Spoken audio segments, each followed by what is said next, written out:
I've been using TaxAct for a while now, and in this video, I'm giving you my honest and unbiased review of the platform in 2025.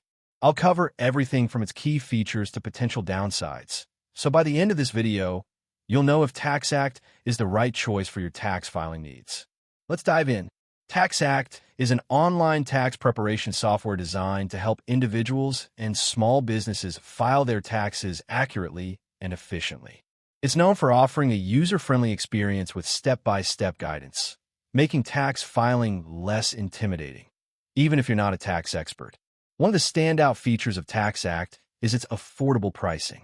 Compared to other platforms, TaxAct tends to be more budget-friendly while still offering a solid range of tools.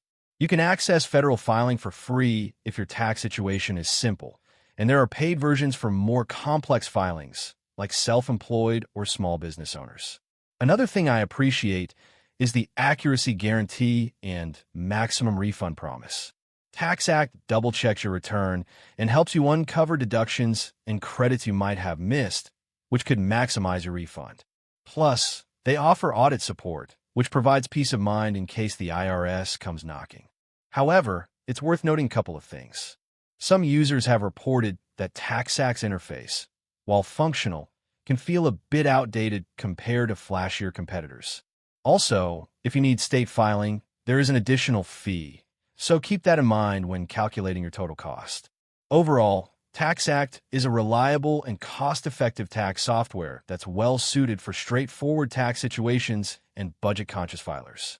It offers great value for the price, clear guidance, and helpful tools to make tax season a little less stressful. That's it for this video. If you found this review helpful, make sure to hit that super thanks button by clicking on the heart icon to help support the channel. And don't forget to subscribe so you never miss an honest review. See you in the next one.